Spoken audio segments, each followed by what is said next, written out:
Why doesn't the Antichrist die when he enters the temple's Holy of Holies?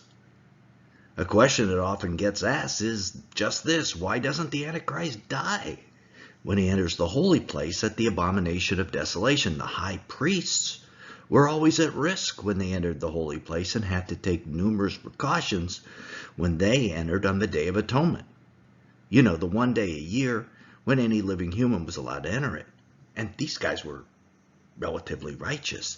Yet we're told in Matthew 24:15 that we will see the abomination of desolation standing in the holy place. And in 2 Thessalonians 2:3-4, we learn the man of sin sits in the holy place. And apparently, in both cases, he doesn't die. Why is that? You have probably heard that according to tradition, people would tie a rope around the priest's ankle before he went into the Holy of Holies, thereby allowing his body to easily be removed if he did die. Now, there's no biblical record of such a rope or a high priest actually dying, but in Exodus 28:35, Aaron, who was the first high priest, was commanded to wear special bells on his priestly vestment so that the sound of the bells could be heard when he entered and exited the holy place, quote, that he may not die. Also in Leviticus 10, Aaron's sons, the priests, Nadab and Abihu, were actually consumed with fire, though they were probably outside the tabernacle at the time. And there was a Jewish legend in the Mishnah about a Sadducee that died in the Holy of Holies, as mentioned in Yoma 19b. There was an incident involving a certain Sadducee who was appointed as high priest, who prepared the incense outside and then brought it into the Holy of Holies. The sages said not even a few days passed until he died and was laid out in the garbage dump in punishment for his actions. Also in Yoma 70a, it was recorded that the high priest would celebrate when he came out of the Holy of Holies on the Day of Atonement, unscathed. So the fear of dying was very real in the minds of the priests during the Second Temple. But again, we have to ask, why doesn't the Antichrist die when he enters the holy place in the end times? In 3rd Maccabees, a non-canonical book of Jewish history, Ptolemy, the king of Egypt, decided to tour Palestine. Upon arriving in Jerusalem, he went to the Jerusalem temple and decided to exercise his right as king, which he thought allowed him to enter any place that he wanted, anywhere in his kingdom. He decided he was going into the temple, and the priests began to protest and pray. Soon the people were rioting in the streets and doing the same.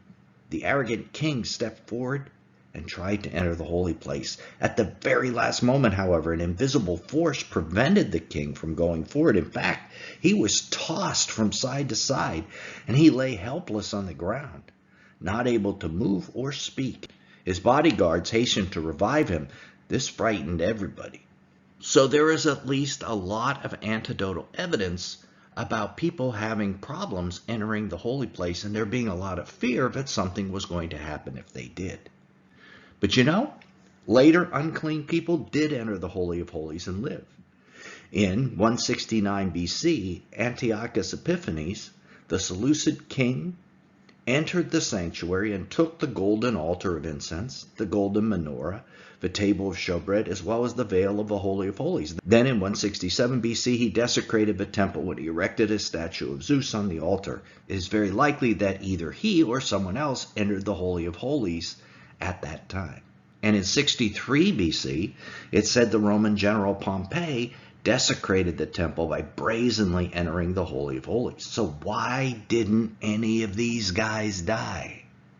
Let's explain that idea. The holy place is the Holy of Holies, where the Spirit of God dwelt in Solomon's temple.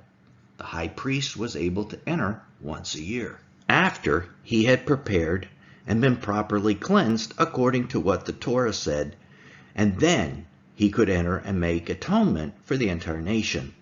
The reason why it was a death sentence to enter in any other way or at any other time was because of the holiness of God, and in the presence of God, an unclean being just simply can't survive. They would die. But the presence of God left the temple prior to the Babylonian invasion.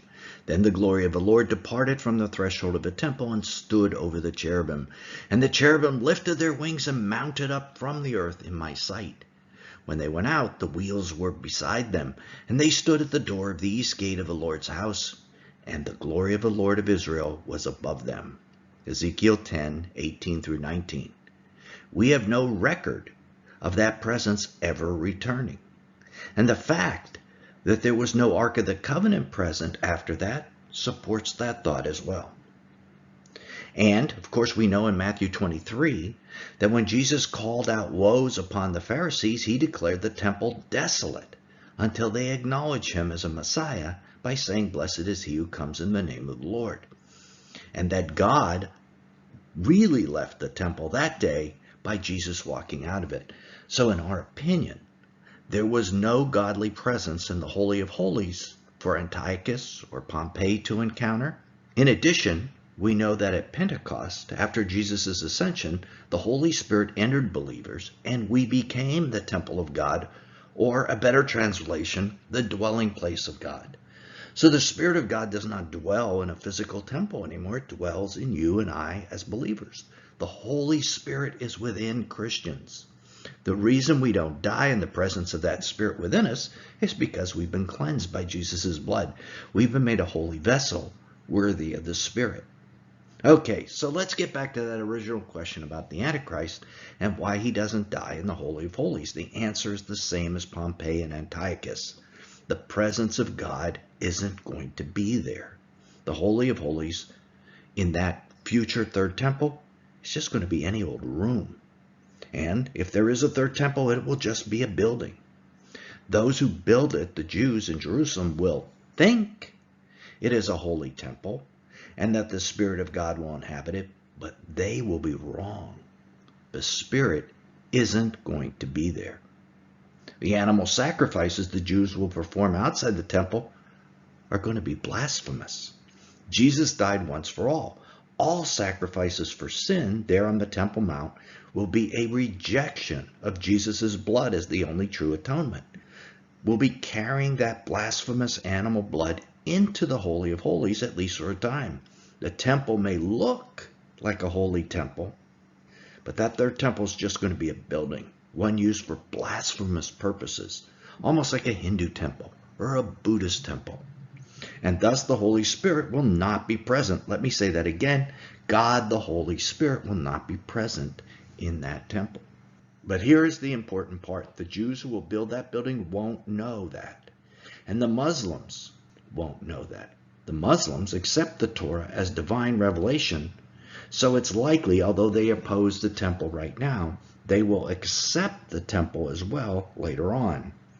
And the sad part is that, many people attending Christian churches will think it is a holy temple as well.